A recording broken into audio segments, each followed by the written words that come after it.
Selesai resepsi pernikahan, Kalista dan Arham langsung menginap di hotel, tempat mereka mengadakan resepsi tadi siang. Kalista terduduk di bibir ranjang dengan jantung berdebar kencang. Meskipun ia dan Arham sudah mengenal sejak kecil, tapi keduanya tidak pernah berduaan, apalagi tempat tertutup seperti itu. Suara pintu kamar mandi yang terbuka membuat jantung Kalista semakin berlompatan. Apalagi saat derap langkah kakinya, laki-laki berjambang tipis itu terdengar mulai mendekat ke arah ranjang. Sayang, bersih-bersih dulu ya. Habis itu kita sholat berjamaah. Tita Arham pada Kalista yang masih menunduk sambil memainkan jari-jarinya untuk mengurangi rasa grogi yang memenuhi dadanya. Kalista pun mengangkat kepalanya perlahan, kemudian mengangguk pelan. Ia lalu bangkit dari duduknya dan berjalan menuju kamar mandi. Sayangnya, saat sampai di dalam kamar mandi, Kalista kesusahan untuk membuka gaun pengantin yang masih melekat di tubuhnya. Tangannya tak sampai untuk menjangkau resleting di bagian belakang baju berwarna putih tersebut. Kalista mematung di depan kaca. Ia kebingungan untuk melepaskan baju itu. Untuk meminta tolong pada Arham pun ia belum berani. Hingga ia hanya terus mondar-mandir sambil sesekali mencoba untuk membukanya lagi. Sayangnya, usahanya tetap nihil. Hingga akhirnya ia mendekati pintu kamar itu. Diketuk. "Sayang, sudah belum?" tanya Arham sedikit berteriak. Belum kak," jawab Kalista sedikit gagap. Kalista menghirup nafasnya dalam-dalam sebelum akhirnya membuka pintu kamar mandi dengan wajah penuh merah merona, menahan malu. Arham yang melihat Kalista mematung dengan masih menggunakan gaun pengantin hanya menatapnya dengan kening berkerut. "Kenapa sayang? Apa ada yang bisa aku bantu?" "Aku nggak bisa buka bajunya kak," jawab Kalista malu-malu. Arham tersenyum tipis, kemudian memutar tubuh Kalista pelan. Ia pun menurunkan resleting gaun putih itu dengan jantung perlombatan. Dadanya terasa berdetak hebat, apalagi saat punggung ramping Kalista mulai menghiasi sepasang manik hitamnya. Sudah, ucap Arham tergagap. Ia memalingkan wajahnya dari baju bagian belakang yang sudah terbuka setengahnya itu. "Makasih kak," tutur Kalista sambil langsung berlari kecil masuk dalam kamar mandi. Ia ingin buru-buru menyembunyikan wajahnya yang terasa memanas. Ia ingin buru-buru menyembunyikan dadanya yang naik turun tak beraturan. Setelah debaran di dadanya sedikit berkurang, Kalista pun mulai mengguyur tubuhnya dengan air shower yang mengalir dari kepala hingga ujung kaki. Hingga akhirnya ia pun kembali keluar kamar mandi saat sudah berbalut baju piyama yang dengan rambut tergerai basah. Hal itu membuat Arham menatap wanita yang sudah sah menjadi istrinya itu tanpa berkedip. Mengenal Kalista sejak berusia 5 tahun, ini untuk pertama kalinya Arham melihat mahkota berwarna hitam legap yang menambah kecantikan wanita berkulit putih itu. "Kak, katanya mau sholat," tanya Kalista yang sudah siap mengenakan mukenanya. "Oh, iya," jawab Arham. Ia langsung berdiri di atas sajadah yang sudah digelar saat Kalista sedang mandi tadi. Arham menjadi imam Kalista untuk pertama kalinya. Ayat demi ayat yang dilantunkan Arham terdengar sebegitu merdu di telinga Kalista, hingga ia begitu larut dalam kekusukan sholatnya. Selesai sholat, Kalista mencium punggung tangan laki-laki yang sudah sah menjadi suaminya tersebut, diikuti Arham yang mencium puncak kepala sang istri. Kita istirahat ya, pasti kamu kecapean hari ini, ajak Arham saat ia berdiri setelah melipat sajadahnya. Kalista mengangguk pelan. Ia pun mengikuti Arham naik ke atas ranjang, berbaring tak jauh dari sang suami dengan jantung kembali bertalu-talu. Jantung Kalista semakin berdebar kencang saat Arham menggeser tubuhnya hingga mereka kini begitu berdekatan. Boleh malam ini aku memelukmu? Tanya Arham pelan, bahkan berubah serupa bisikan yang embusan nafasnya terasa menyapu hangat tengkuk Kalista, hingga membuat bulu halus istrinya itu meremang. Kalista mengangguk pelan. Tak mungkin ia menolak, sementara semua yang ada di dirinya kini sudah menjadi milik Arham seutuhnya. Aliran darah Kalista terasa berdesir hebat saat tangan Arham mulai melingkar di pinggangnya. Ia bahkan berusaha untuk menormalkan detak jantungnya yang memuncah. Namun, saat ia menangkap dengkuran halus dari mulut laki-laki yang ada di sebelahnya, Kalista pun mulai bisa bernafas lega. Hingga ia pun mulai menutup matanya karena rasa lelah dan pegal yang mendera seluruh tubuhnya. Hari-hari berlalu. Kalista dan Arham pun mulai menempati rumah baru mereka.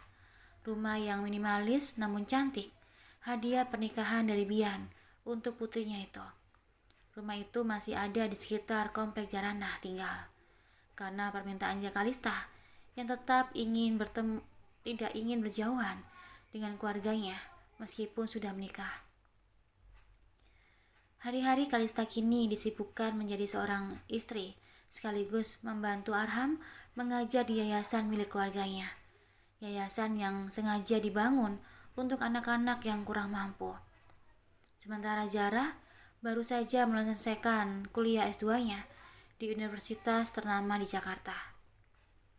Selamat ya, Ra, aku ikut bahagia, tutur Kalista yang sengaja berkunjung ke rumah orang tuanya untuk mengucapkan selamat pada sang adik. Makasih Mbak, jawab Zara dengan senyum mengembang. Hadiahnya mana? Zara menadahkan tangannya pada kakak perempuannya itu. Hadiah? Kamu mau hadiah apa?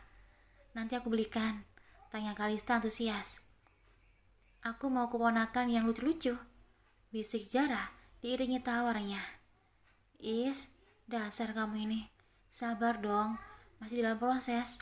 Kalista menepuk pelan lengan adiknya itu. Makanya kamu juga buruan nyusul, lanjut Kalista. Calonnya juga belum ada, timpal Zara. Perbincangan adik kakak itu terhenti saat Jarana mengetuk pintu kamar Zara. Zara, di luar ada tamu sayang, tutur Jarana seraya melongokkan kepalanya dari pintu yang tak tertutup seluruhnya itu. Siapa mah? Tanya Zara. Keluarga Om Bian, jawab Jarana. Nyari Mbak Lista kali, bukan nyari Zara, timpal Zara yang masih asik rebahan. Bukan, mereka ingin ketemu Zara, katanya mau ngelamar Zara, sahut Jarana, membuat Zara langsung terperanjat. Ia menatap Kalista dengan tatapan kaget. Mama bener, aku sebenarnya udah tahu dari papa, cuma pura-pura gak tahu aja, makanya kesini, tutur Kalista sambil tersenyum lebar. Mbak ini, kenapa gak ngasih tahu sebelumnya? Aku kan bisa dandan dulu, protes Zara sambil turun dari ranjang dan membuka lemari pakaiannya. Cepet ya, semua orang sudah nunggu, pinta Jarana seraya berbalik dan meninggalkan kamar Zara. Sini, aku bantu pilihin. Kalista menggeser tubuh Zara yang malah mematung di depan lemari.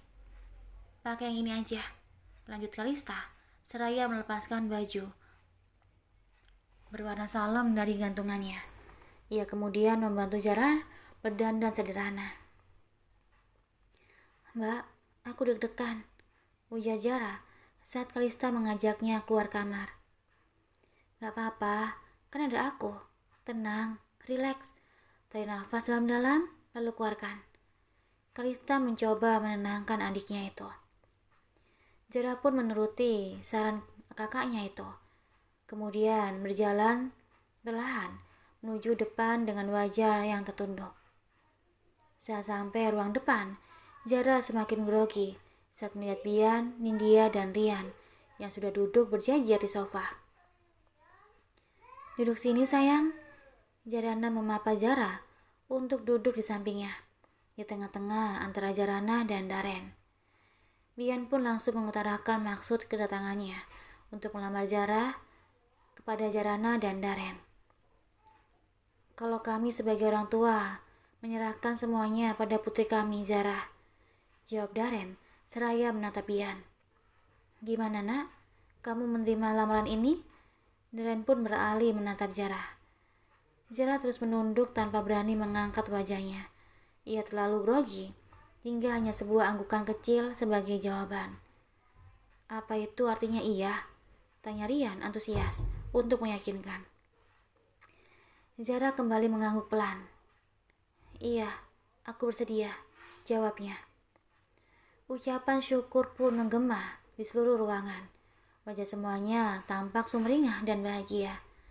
Bagaimana tidak, kekeluargaan mereka yang sebelumnya sudah dekat, kini akan semakin akrab dengan bersatunya dua putra-putri mereka. Sebulan kemudian, acara pernikahan Rian dan Zara pun digelar mewah. Keduanya nampak cantik dan gagah dengan balutan baju pengantin dengan wajah dengan warna senada. Duduk berdua di pelaminan dengan senyum yang tak pernah luntur dari bibir keduanya. "Zara, selamat ya. Aku ikut bahagia," tutur Siva yang menaiki pelaminan bersama Diana dan Ipan. Siva dan Zara pun saling berpelukan. "Makasih ya. Kamu kapan nyusul?" tanya Zara pada sepupunya itu. "Nanti dulu ah. Aku mau fokus berkarir dulu. Doain tahun ini aku bisa bikin film layar lebar," timpal Siva dengan berbinar. "Masya Allah, keren ya. Penulis terkenal gitu loh. Bolehlah kapan-kapan aku jadi artisnya," pinta Zara dengan nada bercanda. "Boleh, yang penting udah dapat restu dari sang suami. Bukan begitu, Kak?" Siva berganti menatap Rian. Rian hanya tersenyum sempul.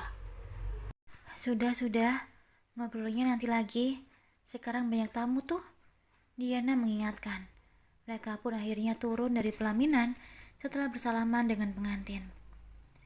Di kursi sebelahnya, Jarana dan Daren duduk bersebelahan dengan tangan saling menggenggam. Mereka berdua menatap ke arah Zara yang nampak begitu bahagia. "Mas, setelah ini rumah kita akan sepi.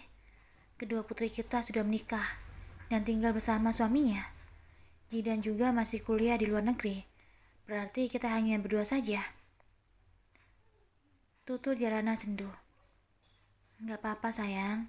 Setelah Jidan lulus kuliah nanti, Mas menyuruh langsung menggantikan Mas di perusahaan. Jadi kita bisa menikmati waktu berdua siap daat," jawab Daren seraya merangkul pundak sang istri. "Sesekali kita juga mengasuh cucu-cucu kita ya Mas. Melihat mereka berlarian di taman rumah kita," sahut Jarana dengan mata yang berbinar. Membayangkan kaki-kaki mungil kelak yang akan meramaikan rumah mereka kembali.